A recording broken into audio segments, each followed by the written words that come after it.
Welcome Bangalore to Salem. இன்றைக்கி Sunday special தேங்காய் சாதமும் சிக்கன் கிரேவிங்க. பிறகு லெக் பீஸ் வச்சு ஃப்ரை பண்ணியிருக்கேன் என்னுடைய மெத்தடில். மாங்காவும் கட் பண்ணி வச்சுருக்கேன். வாங்க சாப்பிட்லாம். என் சேனலுக்கு கண்டிப்பாக நீங்கள் சப்ஸ்கிரைப் பண்ணுவீங்கன்னு நம்புகிறேன். வாங்க கிச்சனுக்கு. இப்போ பாருங்கள், எல்லாமே வாஷ் பண்ணி வச்சுருக்கிறேன். வெங்காயம் எல்லாம் கட் பண்ணி வாஷ் பண்ணி வச்சாச்சு. தேங்காய் பீஸாக வெட்டி, கொத்தமல்லி தழை, கருவேப்பிலை எல்லாம் ரெடியாக இருக்குது அரைக்கிறதுக்காக. இப்போ ஒன் பை ஒன்னாக நான் அரைக்க போகிறேங்க. ஃபஸ்ட்டு வெங்காயம் அரைக்கிறேன். தேங்காய் சாதத்துக்கும் கிரேவிக்கும் சேர்த்தி தாங்க ஒரே தடவை அரைக்கிறேன். இப்போ அது வெங்காயம் அரைச்சி ஒரு பக்கம் வச்சாச்சுங்க. இஞ்சி, பூண்டு, பட்டை, லவங்கம், சோம்பு அதையும் அரைச்சி ஒரு பக்கம் எடுத்து வச்சாச்சு. இப்போ தேங்காய் சாதத்துக்கு பச்சை மிளகாவும் கொத்தமல்லி தழையும் அதுவும் அரைச்சி ஒரு பக்கம் எடுத்து வச்சாச்சு. இப்போ இன்னொன்று கிரேவிக்காக கொத்தமல்லி, கருவேப்பிலைங்க அதுவும் அரைச்சி ஒரு பக்கம் எடுத்து வச்சாச்சு. அவ்வளோதாங்க, அரைச்சி வச்சது எல்லாமே ரெடியாக இருக்குது. இப்போ நான் லெக் பீஸுக்கு இதெல்லாம் அப்ளை பண்ணுறேங்க. கொஞ்சம் கொஞ்சமாக எல்லாத்துலையும் எடுத்து நான் லெக் பீஸுக்கு அப்ளை பண்ண போகிறேன். கொஞ்சம் இஞ்சி பூண்டு விழுது அது கொஞ்சம், அப்புறம் கொத்தமல்லியும் பச்சை மிளகாவும் போட்ட விழுது இருக்கு இல்லைங்களா, அது கொஞ்சம் அதுலேருந்து எடுத்து நான் அதை அப்ளை பண்ணிடுறேன். அப்ளை பண்ணிவிட்டு சிக்கன் 65 பவுடர் அதையும் நான் இதில் மிக்ஸ் பண்ணிடுறேன்.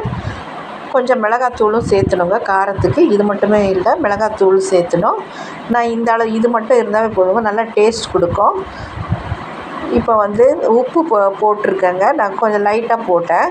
ஏன்னா ஏற்கனவே அந்த சில்லி 65ல் இருந்தது உப்பு, அதனால் கொஞ்சம் போட்டால் போதும். இப்போ எல்லாமே அப்ளை பண்ணியாச்சு. அப்ளை பண்ணி இது ஒரு கொஞ்சம் நேரம் ரெஸ்ட்டில் இருக்கட்டும். தேங்காய் சாதமும் கிரேவியும் செய்கிற வரைக்கும் இது ரெஸ்ட்டில் இருக்கட்டும். இது மூடி ஒரு பக்கம் வச்சிடலாம். பிறகு எல்லாம் அரைச்சி வச்ச விழுது ரெடியாக இருக்கிறதுனால நம்ம இப்போது வானொலி வச்சு ஆயில் ஊற்றிக்கிறேங்க. ஆயில் ஊற்றி முதல்ல வெங்காயம் சேர்த்திக்கிறேன். அதில் பாதி மட்டும் எடுத்து மீதி தேங்காய் சாதத்துக்காக பெரிய வெங்காயமும் கட் பண்ணி வச்சுருக்குறேங்க தேங்காய் சாதத்துக்கு. அது கொஞ்சம் நம்ம அரைச்ச விழுதி வச்சுருக்கணுங்க, அப்போ தான் டேஸ்ட் கொடுக்கும். இப்போ நான் இஞ்சி பூண்டு விழுது பேஸ்ட்டு போட்டாச்சு. நல்லா அதில் பட்டை, லவங்கம், சோம்பெல்லாம் கலந்து தான் இருந்துருக்கு. போட்டு நல்லா வதக்கணுங்க. கொஞ்சம் நேரம் வதக்கினா தாங்க அது நல்லா ஒரு கலர் கொடுக்கும். இந்த கலர் இருந்தால் தாங்க குழம்பு டேஸ்ட்டாக இருக்கும். இப்போ கொத்தமல்லியும் கருவேப்பிலையும் போட்டு அரைச்ச விழுதுங்க.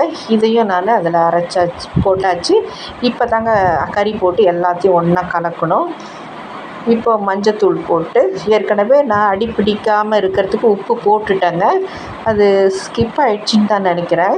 இப்போ நல்லா போட்டு கலக்கணுங்க. நல்லா கலந்தால் தான் அந்த கறிக்கெல்லாம் மசால் ஒட்டி நல்லா வேகும்போது நல்லா இருக்கும். இது யங்ஸ்டர்ஸ்க்காக நான் சொல்கிறேன். ஏன்னா சும்மா போட்டு அப்படி இப்படி பண்ணுவாங்க, அது அவங்களுக்கு புரியாமல் இருக்கும். நானும் அந்த மாதிரி இருந்தேன் இல்லைங்களா, அதுக்காக சொல்கிறேன். பாருங்க, மிளகாத்தூள், மல்லித்தூள் போட்டு நல்லா ஒரு கலக்கு. கொஞ்ச நேரம் 10 நிமிஷம் முடிஞ்சிடுச்சுங்க. அதுக்கப்புறம் தான் நான் மிளகாத்தூள், மல்லித்தூளை போட ஆரம்பித்தேன். 10 நிமிஷம் நான் அப்படியே வச்சுருப்பேங்க சிக்கனை. அதுக்கு பிறகு தான் நான் இதெல்லாம் ஆட் பண்ணுவேன். இப்போ இது போட்டு நல்லா கலந்த பிறகு தண்ணி ஊற்றி வேக வச்சிடணுங்க. அவ்வளோதாங்க, கிரேவியோடைய வேலை இவ்வளவு தான். கடைசியில் நம்ம இன்னொரு இன்க்ரீடியன்ட் சேர்த்துனோம். இப்போ நல்லா வேக வைக்கணுங்க. நமக்கு முடிஞ்ச முக்கால் அளவு வெந்தால் கறி நல்லா இருக்கும். ஃபுல்லாக வேக வச்சு சாப்பிட்றவங்களும் இருக்கிறாங்க.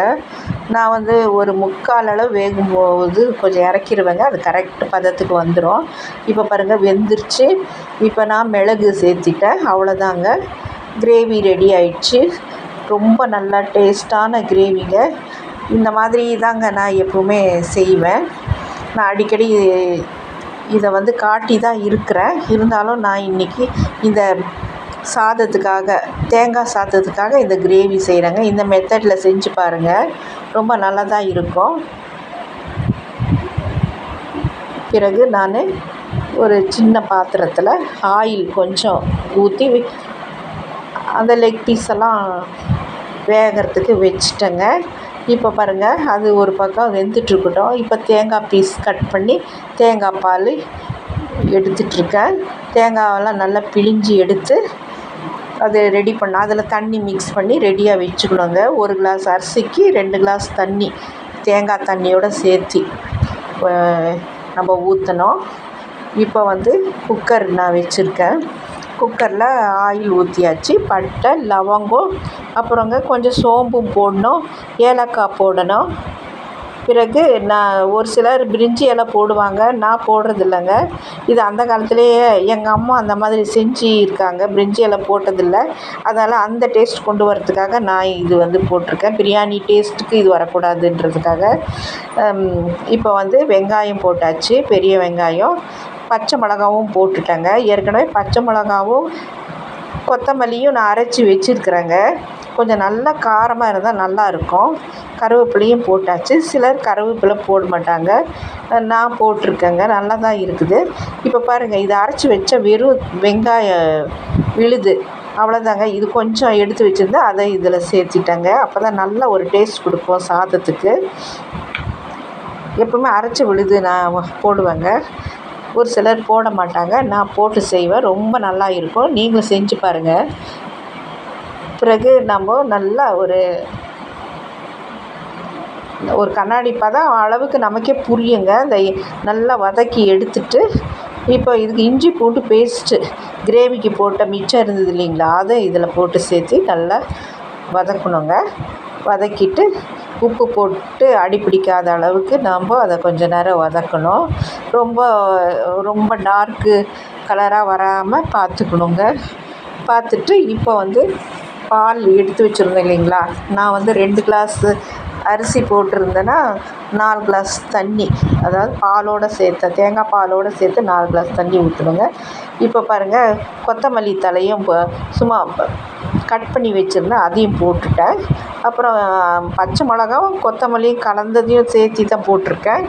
அது போட்டு நல்லா கடைசியாக அது போடணும். போட்டு கொஞ்சம் ஒரு வதக்கிட்டு பிறகு தேங்காய் பால் நம்ம ஊற்றிடலாம். எல்லாம் தண்ணியோடு கலந்து வச்சுருந்தேங்க. தேங்காய் பால் ஊற்றி வச்சுருக்கேங்க. அது கொதிக்கட்டும். அதுக்குள்ளே நான் இங்கே ஒரு வேலை, இது வெந்துருச்சு லெக் பீஸு. அதை நான் எடுத்து ஒரு தட்டில் வைக்கிறேன். வச்சுட்டு இன்னும் ஒரு 2 லெக் பீஸ் இருக்குதுங்க. அந்த 2 லெக் பீஸும் திரும்பி வேக வைக்க போகிறேன். அவ்வளோதாங்க, லெக் பீஸுடைய வேலை முடிஞ்சது. அப்புறம் பிறகு இதுங்க பாலெல்லாம் நம்ம எடுத்து ஊற்றி நல்லா வந்த பிறகு நம்ம அரிசி போடணுங்க. அப்புறம் கொதிக்கும்போது தான் அரிசி போடணும். போட்டு அதுக்கப்புறம் தாங்க நம்ம ஒரு விசில் விடணும். எனக்கு இதில் ஒரு 3 விசில் விட்டால் போதுங்க, சாதம் வெந்துடும்.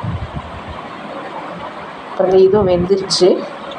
இது எடுத்து ஒரு பக்கம் வச்சாச்சு. அப்புறம் குக்கர் மூடி நம்ம சாதம் ரெடி பண்ணிட்டேன்.